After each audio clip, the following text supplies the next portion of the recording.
እግዚአብሔር ድምጽ በየአደባባዩ አለ አይገርም በየጎዳናው ላይ ይጮሃል ኤቭሪዌር እግዚአብሔርን ከሰማው ይናገራል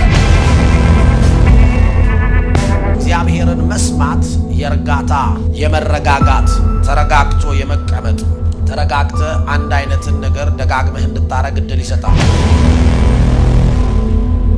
በጎቼ ድምጼን ይሰማል እግዚአብሔር በጎናችሁ አንደኛው ነገር ምንድነው ድምጹን እንድትሰሙት እግዚአብሔር በር ከፍቶላችሁ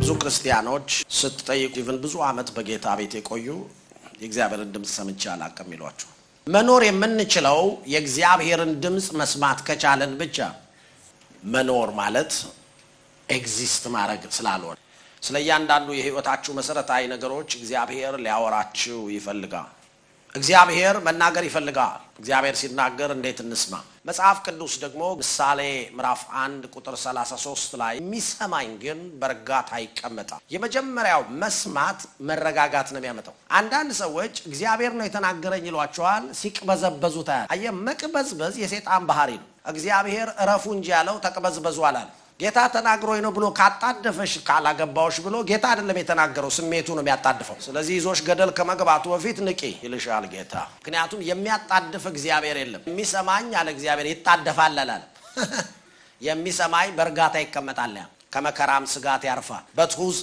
hearkens unto me shall dwell safely አያችሁት እግዚአብሔርን መስማት የርጋታ የመረጋጋት ተረጋግቶ የመቀመጥ ተረጋግተ አንድ አይነትን ነገር ደጋግመህ እንድታረግ እድል ይሰጣል አንዳንድ ሰዎች በህይወት ዘመናቸው የሚሰሙት ድምጽ ከመብዛቱ የተነሳ ዛሬ ዶክተር ናቸው ነገ ኢንጂነር ናቸው ከነጎዲያ ፓስተር ናቸው ከነጎዲያ ጨትፈላጭ ናቸው እዚህ እንደዚህ አይነት ህይወት የለም ሁለት ጊዜ ስለማትኖር ሁሉን ነገር አትሞክር ሁሉንም የሞከሩ ሰዎች ሁሉንም አይሆኑትም የሚያዳምጠኝ ሁሉ ግን አለ እግዚአብሔር በሰላም ይኖራል ክፉን ሳይፈራ ያለ ስጋት ይቀመጣል የሚያዳምጠኝ ማዳመጥ ከጫጫታ መውጣት ይጠበቅባል መስማት ማዳመጥ ከመስማት እንደሚለያይ ባለፈው አስተምራችሁ የመስማት የመጨረሻው ነገር ማዳመጥ ማለት መገንዘብ ነው መረዳት ነው but all who listens to me shall live in peace and safety and unafraid የሚያዳምጡኝ ሁሉ በሰላም ይኖራሉ በደህንነት ይኖራሉ ያለ ፍርሃት ይኖራሉ ስሙ ይባል ማዳመጥ እግዚአብሔርን መስማት ጆሮአችሁ ይከፈታል ዛሬ ኢየሱስ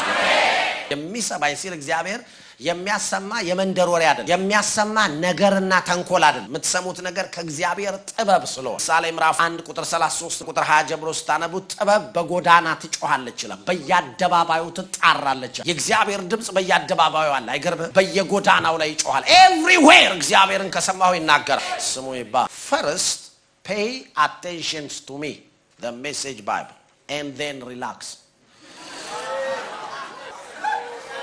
Now you can take it easy. You are in good hands. Praise God. I pay attention. Adamt. And then relax. Then relax. You are in good hands.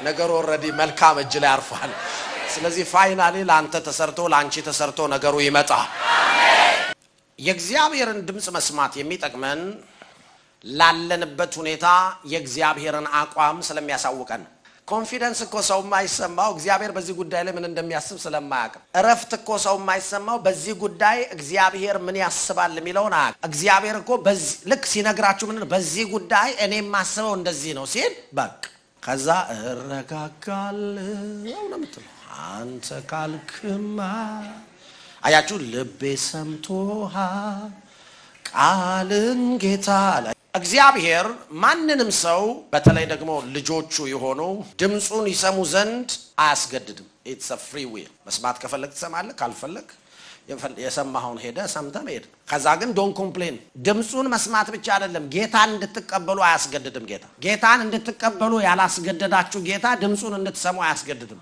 ለተቀበሉት ሁሉ ነው የሚለው ላስቀበላቸው ሁሉ አይደል እኔ ነኝ የተቀበልኩት እንጂ እሱ አይደለም ያስቀበለኝ በጠረባ ብሎኝ አይደለም ስነሳ ተቀበል ያለኝ የተቀበልኩት እኔ ነኝ አያችሁት ራሱን ለመቀበል ካላስገደደኝ ድምጹን እንድሰማ አስገደደኝ ምስጢል ይሄኛውን ከኔ ፈቃድ ጋር የተያያዘ ስለዚህ ፈቃዴን ለመስማት ፈቃደኛ ከሆንኩ ያሰማኛል ዮሐንስ ወንጌል ምዕራፍ 10 ቁጥር 27 በጎቼ ድምጼን ይሰማሉ።